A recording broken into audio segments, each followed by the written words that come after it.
What's up? This is Aaron Matz from 1056, and you are watching Forever Loud.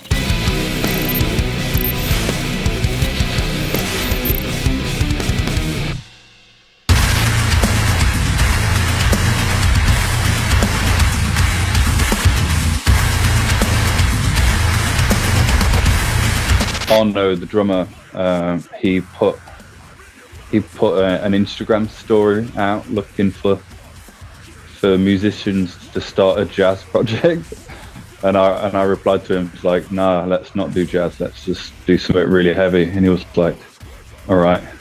That's literally how it started.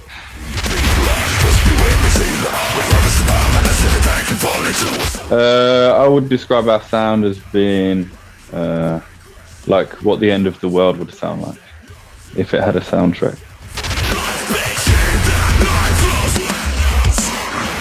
Yeah, it was always the plan. I mean, I think that, record labels always want to do like a full album so they can get a nice physical thing out. And I just don't think that the whole full album and sitting on material for like 2 years is really in tune with the rhythm and with the way that we want to put music out consistently. So we just said, let's just do albums out of 2 parts, so we can just put out music as more often, and we can evolve in our own time and do everything quickly. We like to turn around music pretty fast and kind of let people know how we want to sound right there in the moment, and not put out an album with songs that were written like 2 years ago that you don't even like anymore,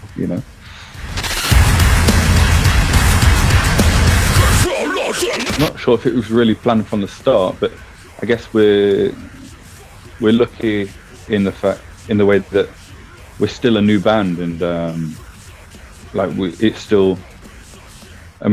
up to us how we want to define what the band can be, So it was important for us definitely to put out different styles of music in order not to be pigeonholed into just another heavy band, and to show what our influences really are. And also, like, songs like that really help to make listening to such heavy music all in a row, like, it makes it kind of easier on the ear, kind of gives the listener a rest. And yeah, I'm really proud of that track, and I think it fits great on the EP. Myself just one more time, so I crush in the pill and sail to heaven. I don't feel like I'm running from the life again. Just numb the pain and forget I'm not dead. Eyes closed, never asleep. Each of us keep. Yeah, definitely. I mean, me and Luca, who writes all of the music pretty much. Yeah, me and him are really big into that kind of music, and so are the other guys actually. And yeah, I really don't think that we want to put any barriers up and say like, oh, we can't, do this style or that style. I think we just continue to write whatever songs we want to. We're not a certain type of band, and yeah. I'm definitely open to exploring that side of 1056 more in the future, and I think people are looking forward to it too. I mean, we got a really good response. We were all so nervous when that song came out, but people were really responsive and really positive about it, so well done.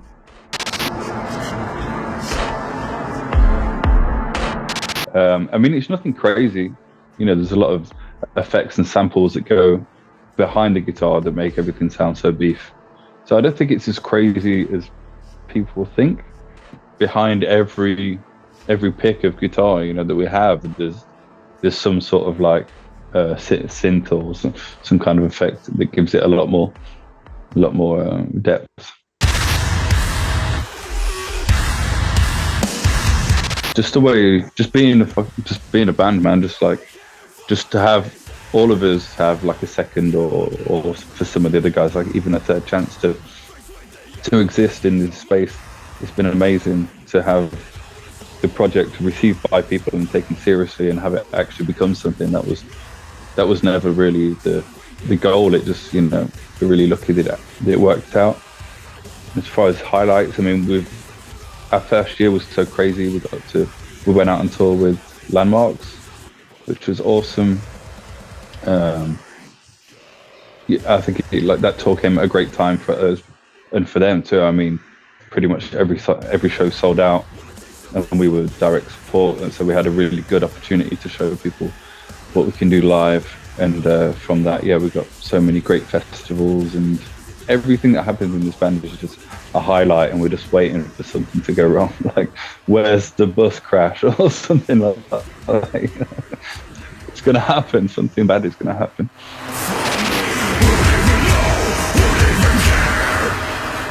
Yeah, I think what I want people to take away is when listening to our songs, like the subject matter is so morbid and raw, in comparison to a lot of songs that are like, oh, everything's bad, but it's going to be okay. I think that people just need to know that other people feel the way that they feel, you know, and I think that's a really, really big help for people. And if people can walk away from one of our shows or after listening to one of our songs and feel like they're not alone in the way that they're feeling, that's great for me. That was never the goal, but that's the effect that it's been having on people, and it's a really positive byproduct for what we do. I'm really happy about that. This year, so we have a French headline tour that we're preparing for right now, and also we go out on tour with Alpha Wolf, with King 810 and Zyle too, and we have some great festivals locked in. The year's really filled up, and also we've got some unannounced international stuff that we're really excited to announce when the time's right, and some other great festivals like Hellfest, which has been announced, which obviously for us is a French-based band, is going to be absolutely sick. So yeah, we're really excited about the year to come, and we just hope that it keeps ramping up the way it is.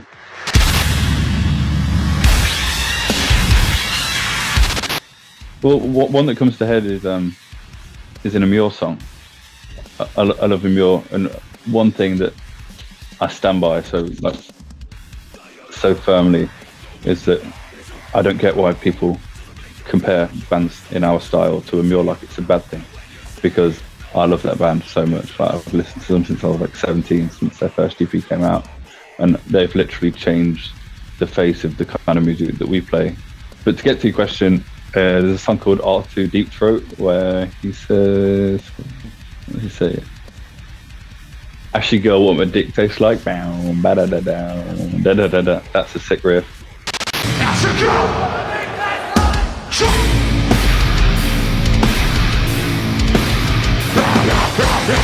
like. Norbulus by Meshuggah. The intro riff is amazing.